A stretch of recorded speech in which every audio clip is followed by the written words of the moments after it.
Tonight on Podcast Them Down, Ghostbusters is metal as fuck. Cast them down! I, Vigo, the scourge of Carpathia, the sorrow of Moldavia, command you. Command me, Lord! On a mountain of skulls in the castle of pain, I sat on a throne of blood. What was will be, what is will be no more. Now is the season of evil. Evil? Hail Metal Nation, it is I, Tim. This is Podcast Them Down. That's Doug. And we are here I'm here to try to convince Doug that the lore behind Ghostbusters is actually incredibly fucking metal.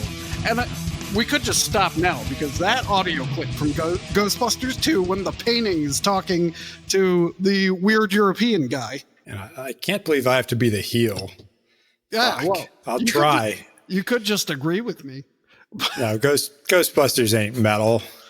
I mean, I don't think it's much of a swing to say that the lore isn't metal. And if it is, prepare to be convinced otherwise. But more importantly, I happened across the Ghostbusters wiki. Oh, God. So ghostbusters.fandom.com, and you're going to really appreciate this. So what they have is different levels of canon. Okay. And they go through the entire history of like all the characters and break it down by primary canon history, secondary canon history, tertiary canon history. What's tertiary? Is that like That's third. The back of ecto cooler boxes? I think it's movies is primary. Okay, so movies being Ghostbusters 1, Ghostbusters 2, and Ghostbusters Afterlife. Oh, fuck this. Well, you can... Well, the story is still metal even if you exclude Ghostbusters Afterlife. Okay. Well, I mean, we can exclude definitely one of the movies and functionally two of the movies. Yes. Since they've just made the same one 3 times. Secondary canon history is Ghostbusters the video game, realistic versions, whatever that means. The IDW comic series. And then the tertiary canon history, I believe, is everything else, including the Ghostbusters board game and probably the cartoon. So they're treating as tertiary the real Ghostbusters? That's a good question because I saw it listed as primary somewhere else. What I want to do is go through a little bit of the page for Gozer, who was the enemy in the final boss, if you will, at the end of the first movie. Okay, and read you some of this and tell me it just doesn't sound like a Morbid Angel album to you. So, before Ghostbusters, Gozer. Who is Gozer for anyone who hasn't seen the movie? Gozer, also known as Gozer the Gozerian, Gozer the Destructor, Gozer the Traveler, Volgus Zildrohar, and Lord of the Sabuia, is the main antagonist of Ghostbusters and Ghostbusters Afterlife. It is an ancient, ultra-powerful, malignant entity from another dimension who was summoned to New York City in 1984 and to Somerville in 2021 to destroy the world. I'm doing the more recent canon in a different voice for you, so you can ignore it. You're welcome. Gozer. You'll probably get to it. Who was the architect who built the building to attract Gozer? Gozer was originally worshipped as a god by the Hittites, Mesopotamians, and Sumerians around 6000 BC. Gozer was genderless and could assume any form it wanted. Gozer had 2 trusted minions, themselves worshipped as demigods that were harbingers of destruction and primary agents for its arrival. Vince Clortho, the Keymaster, and Zool, the Gatekeeper. The Are you Sumerians. the key master? I am Vince Clortho, the Keymaster. Are you the gatekeeper? Oh, that's the one. Yeah. The Sumerians believed in a land of the dead, a dark and shadowy realm within the bowels of the earth where the souls of the dead were ruled by Gozer and protected by the gatekeeper and keymaster. Gozer also consumed the souls of those sacrificed to it. In order for Gozer to rise up and walk the human plane again, the gatekeeper and keymaster had to assume the form of beasts. During the rectification of the Voldranai, Gozer became a large moving torb. It just sounds like Dune now to me. Then, during the third reconciliation of the last of the Mechatrek supplicants, they chose the form of a giant slore, obviously. Not much was known of Gozer and its travels for several millennia. However, the god was not entirely forgotten on Earth, and by the early 20th century, a powerful Gozerian cult was active in New York City, led by the architect and physician Ivo Shandor. So there you go.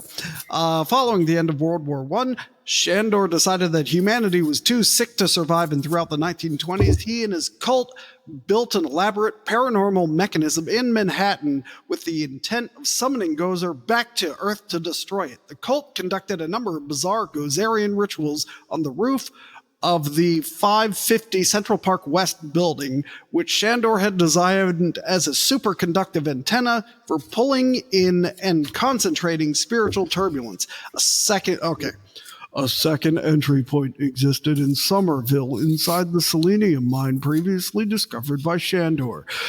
See, that's where they mined the metal for the building, you see. Anyway, the mine concealed another temple dedicated to Gozer, watched over by Shandor's body, preserved in suspended animation. A sacrificial death pit served as the source of the interdimensional gateway in which Gozer can return. Inscribed high on the temple's walls were the years in which Gozer was predicted to return to Earth. The predicted years included 1381, 1432, 1501, 1596, 1607, 1782, 1823, 1883, 1908, 1945, 1984, and 2021, and 2134.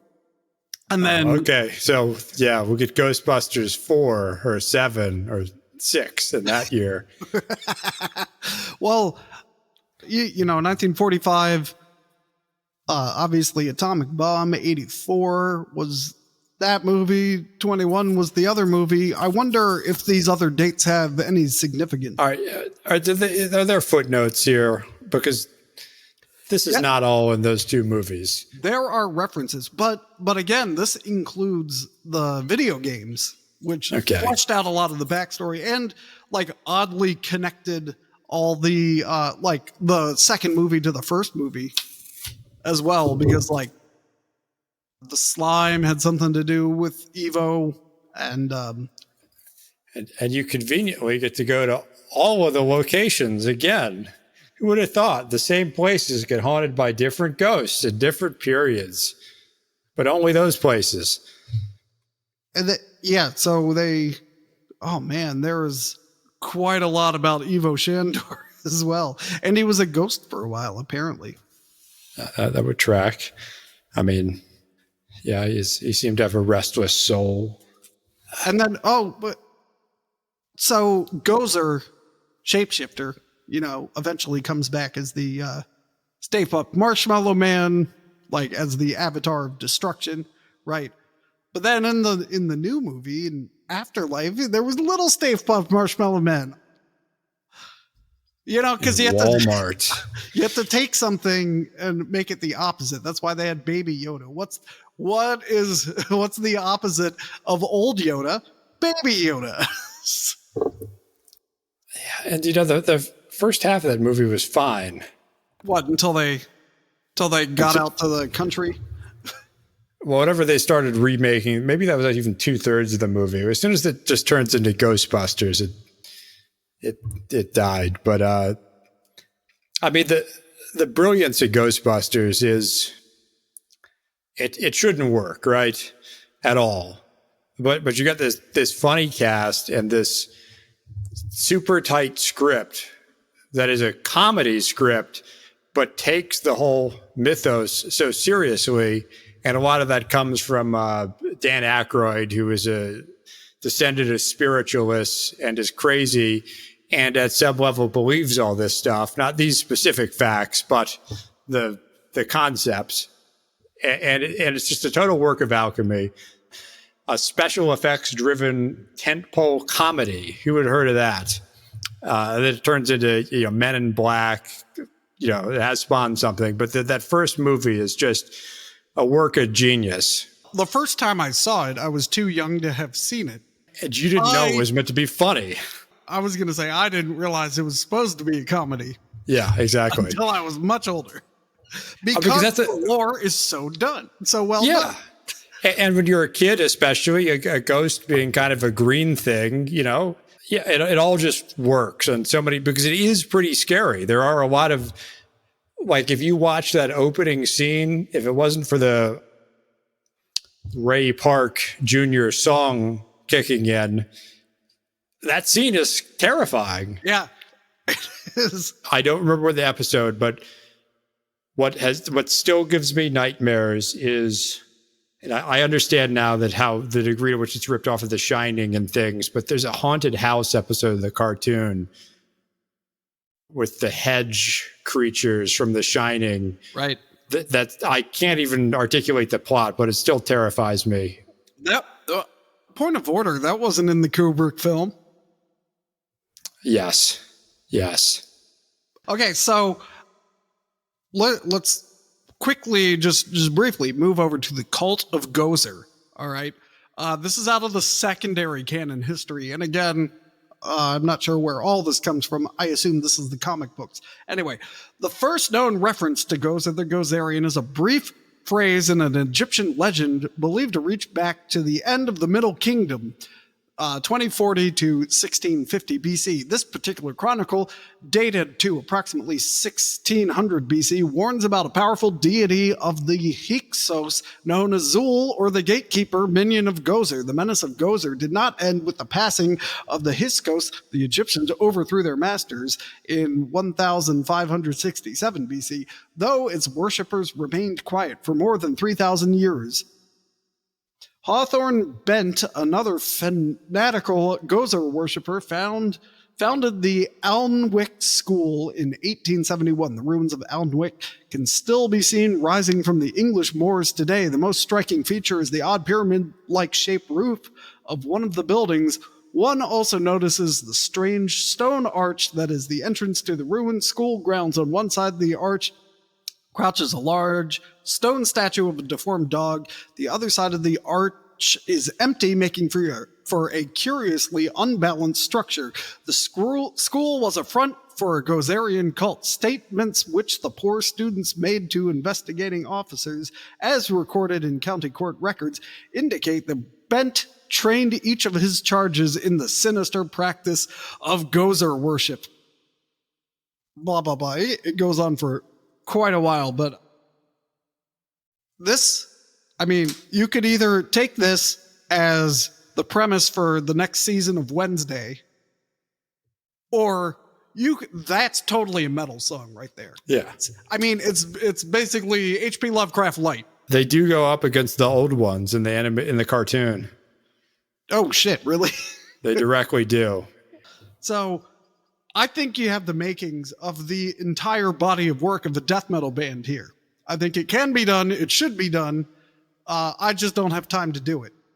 I bet the kids are ahead of us. Kids who have time to do this are going to misunderstand the point of the movies. Yeah.